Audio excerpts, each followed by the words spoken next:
Hello friends, welcome to my YouTube channel. आज हम लोग सीखेंगे सरलीकरण करना। देखिए, इसमें सवाल है 25/5 प्लस 10 गुणे 5 माइनस 3।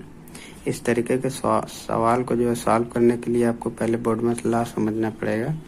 आइए हम लोग बोडमस लॉ समझते हैं। बोडमस को समझते हैं। बोडमस में बी के बारे में जानते हैं। बी बराबर होता है आपका ब्रैकेट, जिसको हिंदी में कोष्ठक कहते हैं। कोष्ठक, ये कोष्ठक जो है आपके 4 प्रकार के होते हैं। पहला जो है आपका रेखा कोष्ठक।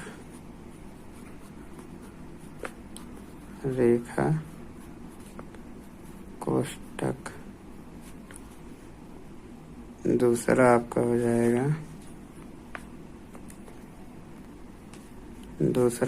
जाएगा छोटा कोष्ठक।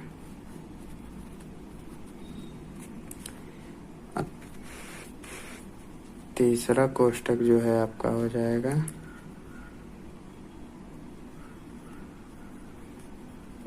ये मझला कोष्ठक।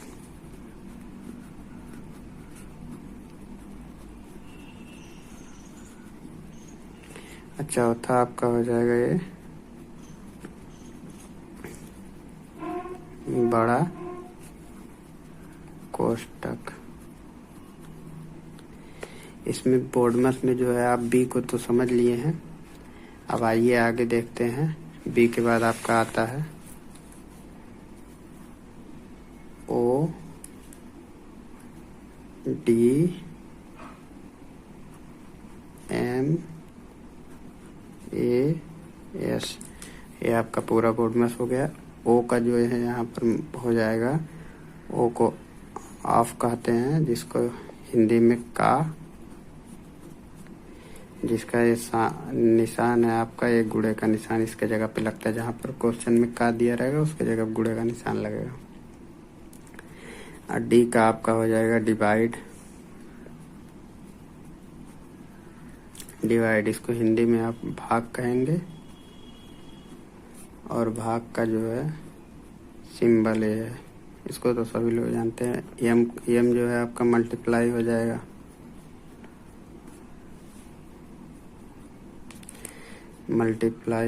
आपका गुणा, हिंदी में इसको गुणा कहेंगे। और इसका सिंबल ए आपका हो जाएगा एड, इसको हिंदी में जो है आप जोड़ कहेंगे। और इसका सिंबल एस आपका हो जाएगा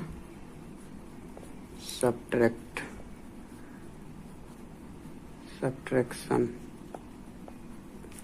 इसको आप हिंदी में जो है घटाना कहेंगे। और इसका सिंबल है। देखिए, आप भली बात ही समझ गए होंगे।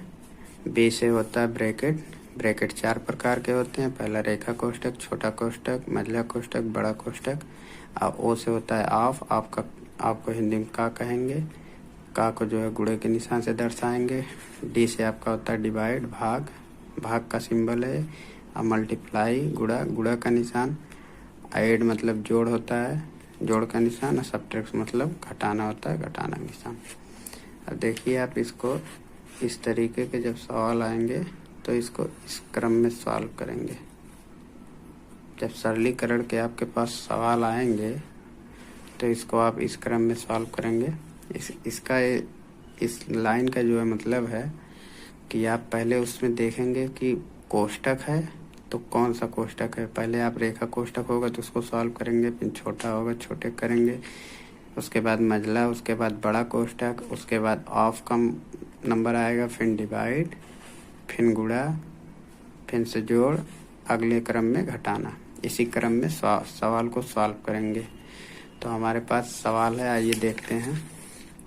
देखिए सवाल है 25/5 जोड़े 10 गुणे 5 -3। तो देखिए पहले हम लोग बोर्डमस के हिसाब से, बोर्डमस में बी था तो बी से होता है ब्रैकेट, तो इसमें ब्रैकेट तो है नहीं तो ब्रैकेट को हटा देते हैं। बी के बाद ओ था, ओ का जो था ऑफ, ऑफ मतलब का, तो वो भी ऑफ, यहाँ कहीं का तो लिखा नहीं है तो उसका भी हटा देंगे। उसके बाद डी आता है डिवाइड, देखिए डिवाइड है यहाँ, तो उसके हिसाब से पहले हम लोग को डिवाइड करना था, तो डिवाइड कर लीजिए। इसको डिवाइड देंगे तो यहाँ आ जाएगा 5, अब फिर आगे का सब सेम उतार दीजिए, +10 गुणे 5 -3। अब बोर्डमस में हम लोग अगला सिंबल जो है डिवाइड के बाद था मल्टीप्लाई, तो अब इसमें देखिए डिवाइड तो यहाँ तो सॉल्व कर लिए, आगे अब देखिए इसमें मल्टीप्लाई देखिए यहाँ पर है 10 गुणे 5, तो उसको सॉल्व करिए। 5 + 10 गुणे 5 आपका हो जाएगा 50 -3। अब उसके बाद गुणे के बाद जो था अगला हम लोग का था जोड़, तो हम लोग इसको जोड़ करेंगे। देखिए 50 और 5 हो जाएगा 55, -3 को लिख लेंगे। अब उसके बाद जोड़ के बाद आपका घटाना था, आइए तब घटा लीजिए इसको, 55 - 3 हो जाएगा 52 आंसर। आइए इसमें अगला प्रश्न देखते हैं। अगला प्रश्न है 30 + 10 गुणे 8 -16 भागे 2। तो इसको बोर्डमस के अकॉर्डिंग सॉल्व करेंगे। तो बोर्डमस का बी और ओ तो यहाँ कहीं दिख नहीं रहा है, तो आप डी पे आ जाइए। डी से डिवाइड, एम से मल्टीप्लाई, ए से एडिशन, ए से सब्ट्रैक्शन। तो देखिए पहले आप डिवाइड को देखिए, तो डिवाइड यहाँ पर है, तो पहले डिवाइड वाले पोर्शन को आप सॉल्व कीजिए। चलिए 30 + 10 गुणे 8, अब माइनस को माइनस लगाइए, डिवाइड करिए, तो 2 से डिवाइड करेंगे 16 में तो हो जाएगा 2 8 16। चलिए अब डिवाइड वाला हो गया, तो डिवाइड के बाद आपका बोर्ड में था एम मल्टीप्लाई मतलब गुणा, तो आप गुणे वाले को अब देख लीजिए, तो 10 गुणे 8 है यहाँ पर, तो इसको सॉल्व करेंगे। 30 + 10 गुणे 8 आपका हो जाएगा 80 -8, ठीक। अब उसके बाद मल्टीप्लाई गुणे के बाद जो है अगला था जोड़, तो 30 और 80 को जोड़ लीजिए आप, 8 3 11 0, आपका हो जाएगा 110 -8। और जोड़ के बाद था आपका घटाना, तो इसको घटा लीजिए आप, ये हो जाएगा आपका 102 आंसर। इस तरीके से आप बोर्डमस का सवाल जो है हल करना सीख गए होंगे। इसमें जो है ब्रैकेट का नहीं प्रयोग किया गया है, तो उस ब्रैकेट वाला सवाल हमने एक पार्ट में कराया है, उसका लिंक हम दे देंगे बोर्डमस लॉ का, उसको देख के आप और भली बात ही समझ जाएंगे। आशा करते हैं आपको ये बोर्डमस लॉ समझ में आया होगा। वीडियो पसंद आने पर लाइक शेयर सब्सक्राइब करना ना भूलें, और इस तरीके इससे जुड़ी अन्य बेसिक मैथ की वीडियो के लिए प्लेलिस्ट में हमारे बेसिक मैथ वाले प्लेलिस्ट में जाइए, वहाँ पर आपको अनेक वीडियो मिल जाएंगे। Thanks for watching my video.